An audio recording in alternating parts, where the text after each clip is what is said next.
Shalom. First, I want to give all honors, praise, and glory to yahawah, bahasham, yahawashi, bahasham, raka, quadash.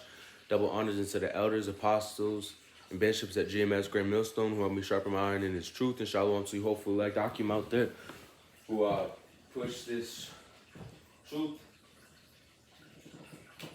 in wholeheartedness and sincerity.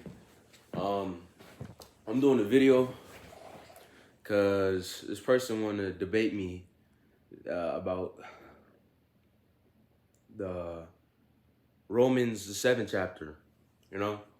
And the thing about this, it's either this truth is for you or it's not, right? So he says Romans, the 7th chapter was, he says that you are still under the law, yes, but because you have not died with Yahawashi Mashiach, you died with Yahawashi Mashiach, you are free. If you die with Yahawashi, you are free from the law, but you haven't been enslaved yourself to the law again. Like, what are you even talking about? But you haven't been enslaved yourself to the law again, and now you have to follow the law. That's up to you. Like, the thing is, he's saying, like, it's up to you to follow the law. It's up to you if you really want to follow the law. No, following the law is a matter of life and death here, you know? Following the law is a matter of, are you going to live or die? It says, the wages of sin or death, right? And I can also get in, Shalaki, brother, I'm kind of zealous about this because he was out here, one of the brothers was doing like a live, and he was out there, you know, he's a keyboard warrior, you know, and I try to stay away from those, but he was just absolutely going way the fuck off, you know, and that's the thing. You have to understand and discern these things, right? So no man hath license to sin, right? And pursuing to Judges 5:11, you know, one of our jobs is to rehearse the righteous acts. Right here, we're trying to rehearse the righteous acts in wholehearted sincerity, right? And then you can get Psalms 50:5. It says, gather my saints together unto me, that those that have made a covenant with me by sacrifice.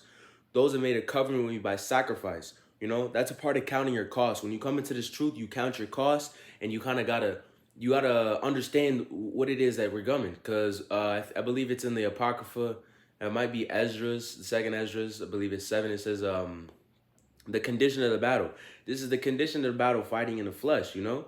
And I'm going to get Leviticus 18:4 to put away that whole it's up to you to follow the law bullshit. It says, you shall do my judgments and keep my ordinance to walk therein. I am the Lord, power, your God, yahawah.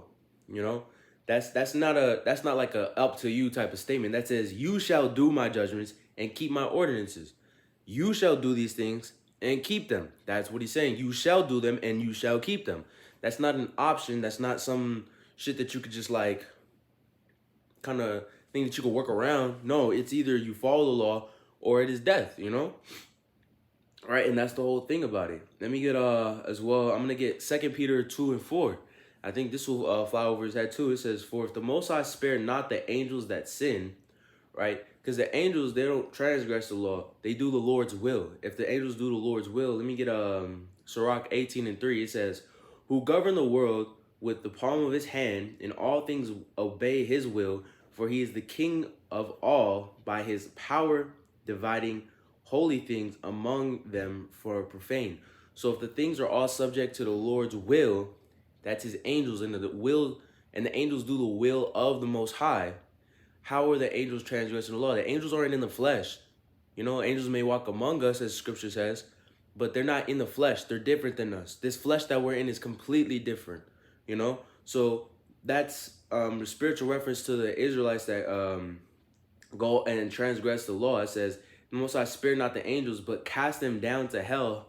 Hell meaning like destruction, not actual just a big ass boiling pot that these bug out camps are referring to, and deliver them into chains of darkness by reserved unto judgments, right? So if we know that's what happens if you transgress the law. Transgressing the law is something that the Lord hates. And let me get Sirach 15:11. It says, say thou not, it is through the Lord that I fell away, for thou oughtest not to do the things that he hateth. Right? If you transgress the law, you are being a disappointment to the Lord, and not only that, you're subject to death, right? Demons are able to come unto you from that. You know, you're able to get that type of judgment from them because the Lord is gonna have the judgment. The Lord is not slack within his in his judgment, you know, and neither are the Lord's words vain, pursuant to Isaiah 55 and 11, right? That's the thing. The the law is not up to you. The law is not up to you. You have to rehearse the righteous acts to the best of your ability. Especially being in this flesh, we fall short all the time. But you have to try your best to hold these things. No law has been done away with except for animal sacrifice. Other than that, we're subject to the whole panel of it, you know? And there's certain things we can't uphold, and there's certain things we can, and that's the condition of the battle. So as for Romans the 7th chapter, when it talks about you being have died, when you are out of this flesh, and when you have died out of this flesh, and you are no longer in this flesh, right? And you are no longer subject to the matters of this flesh, you are in the spirit realm, then that's different. But you are in the flesh, right? You are here in the flesh, and while in the flesh, you are subject to the law given unto you by yahawah, bahasham, yahawashi, right? So, I mean, that's all I have to say about that. Shalom to you hopeful brothers out there. Ending off with all praise, honor, and glory to yahawah, bahasham, yahawashi, bahasham, quadash. Shalom.